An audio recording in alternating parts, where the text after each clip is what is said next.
What's up, punks? It's Coswald with Midnight Lights Gaming, bringing you 13 essential stealth tips. This is pretty early on in my gameplay. I have not logged that many hours. This can help you wherever you are in your gameplay, and I'm hoping it just helps you have more satisfying combat and enjoy your stealth gameplay a little bit more.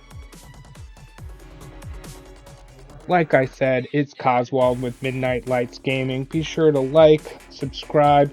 You can follow me on Twitter too, at Midnight Lights, which is down there for you. Thanks for watching, everyone. I hope you enjoy this video as much as I enjoyed making it.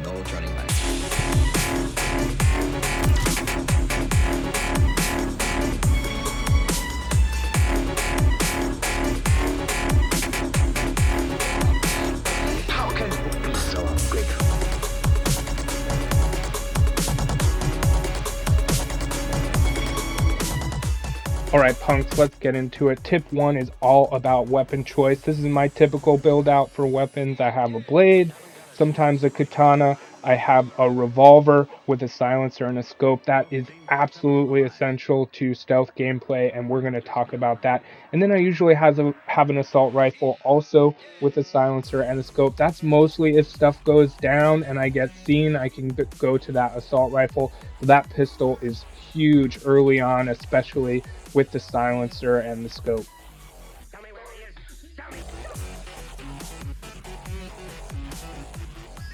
Next, we're going to talk about damage control. You can see on here under the pistol, it's not about the damage per second, that 130 number, it's the 58 to 71. That's how much damage you do per shot. You've got to know that. It's got to be high. And then when you have a pistol, you've got to be looking for the headshot damage multiplier, which this one has 2. Again, I got this pretty early on. Then when you put that silencer on there, that gives you the 2.5 damage multiplier when attacking from stealth.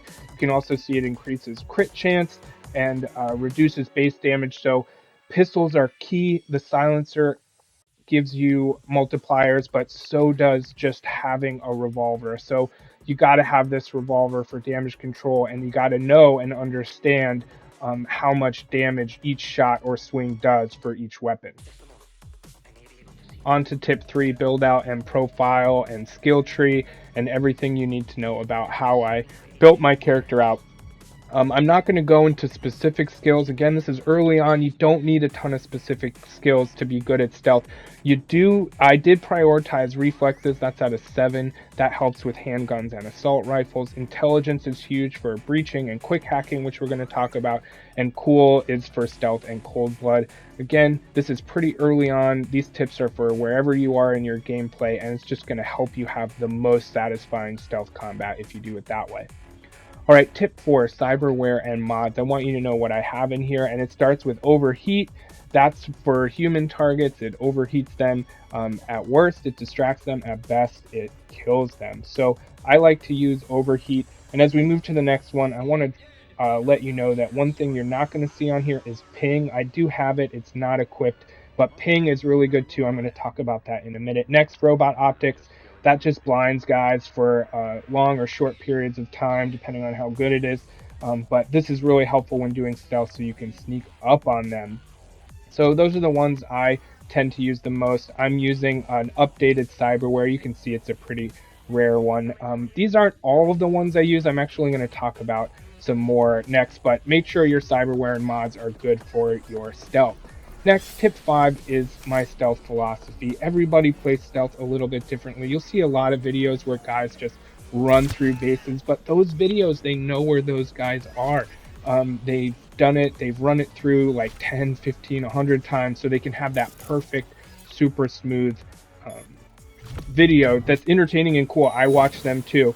But this video is really about the real deal. I want you to understand stealth gameplay that you would do your first time through, where your goal is to not die and do a million continues, right? So it's the real deal. I like to really mix up the different ways I can be stealthy, use as many tools in my tool belt. That includes hacking, slashing, shooting, blades, guns, using computers, using quick hacks, really everything I can. And that helps me have gameplays like this. I didn't rehearse this a million times. I didn't know where every guy was. It was just me kind of using the tools at my disposal to have fun and have really satisfying combat. So tip 5, that's my stealth philosophy. All right, on to more. Tip 6 is a will and a way. So if you can't find a way to sneak into wherever you're getting, just trust that there is a way. You can see here that 2 doors were closed. I didn't have the technical ability. So this glass, I could break it and get through. This game does an incredible job at making sure there are ways you can get around to wherever you need to go. I will say when you can get double jump, that helps with some of this, but I really haven't found a room I just could not get into. So make sure you keep looking for different places you can make your way through. Next tip, all about cameras. You just got to be on the lookout for them. You can make them friendly. You can take control of them so you can look through other cameras. Cameras are your best friend and your worst enemy. When you're having a great stealthy gameplay and the cameras what alert your enemies, it's brutal. So be on the lookout. They should be in the front of your mind the whole time. I typically just turn them off, or I'll go into camera control so I can find some other targets that I need to neutralize. So be on the lookout for cameras, turn them off, and we'll talk about different ways you can turn them off in another tip. Next is on your marks, right? You got to know where your targets are. You need to mark them with R3 when you're pressing L1, or I'm on PlayStation 5, so that's what's up. But you want to mark your guys. Again, some videos you'll see they don't mark guys because they're just cruising through. They've done that particular hideout a million times.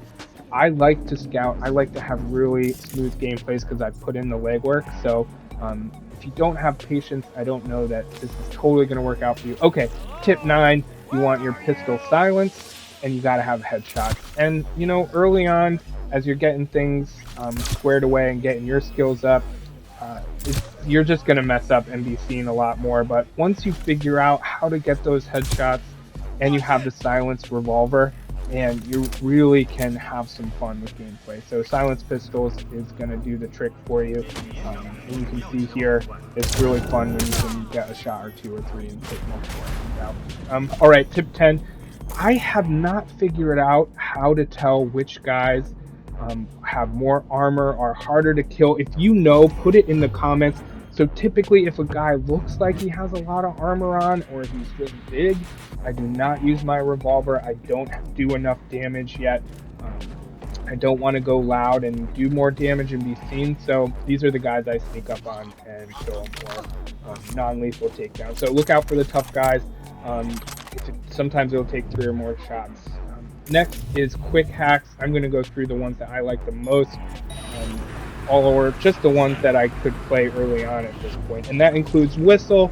It's not my favorite one, but it is super effective. Pretty much, I've noticed in this game that when you whistle, it actually seems like they'll sort of follow you wherever you are. They don't just go to where you were when you whistled. So keep that in mind. I like to whistle and then find a place to hide and take them out. Robot optics, I talked about a little bit earlier. This just blinds your target so you can sneak up and neutralize them with your revolver or with sneaking up from behind. It's pretty effective. It doesn't last very long early on for me, but it's more than enough to get some good stealth kills. So robot optics is a good choice, especially when 2 people are kind of like looking at one another. I'll use that. Of course, distraction takes up very little RAM. It's very easy to use, and it gets 2 people who are right close to one another away from one another. And you can do this on so many, basically anything that kind of has that green code on it when you're scanning around can be used as a distraction. It's super effective. I like using it. It was very, very helpful early on because it takes so little RAM.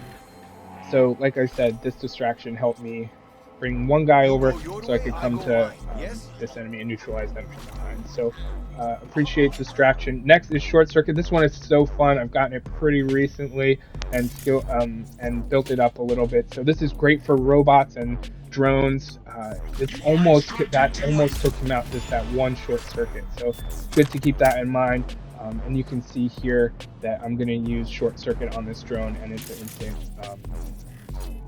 short circuit, brings them down. So I really encourage you to use these. It's fun. I think it's fun to really use short circuit in that way. You can also short circuit things from cameras. Like if you take over a camera, you can short circuit. Ping is really good early on too. Anything with code on it can show you briefly where all the enemies are. So again, when you're sneaking around, it's good to know that early as you're trying to figure out how to target people. Next is breaching. I sort of didn't appreciate this from the jump, but you can see breaching reduces quick hack cost by 1 RAM in this case and shuts down cameras for a time. So I really think breaching is underappreciated. You can breach through anything kind of on the network nearby, and it can do things like this. So don't mess around with breaching. You can also breach enemies, electronic enemies, all enemies, and it can sort of make it easier to neutralize them. So don't sleep on breaching, y'all. It really can make a big difference. Next, you do want to use computers. This is my 13th and final tip.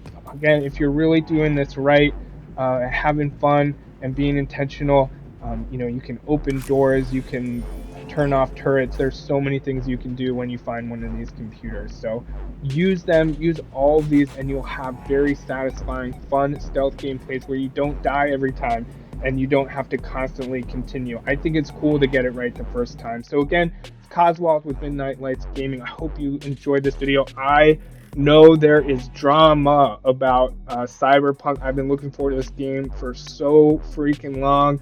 I'm fortunate enough to have been able to get a PS5 and have it on a next-gen console. Sorry to PS4 and Xbox One. I mean, that's just, I feel awful.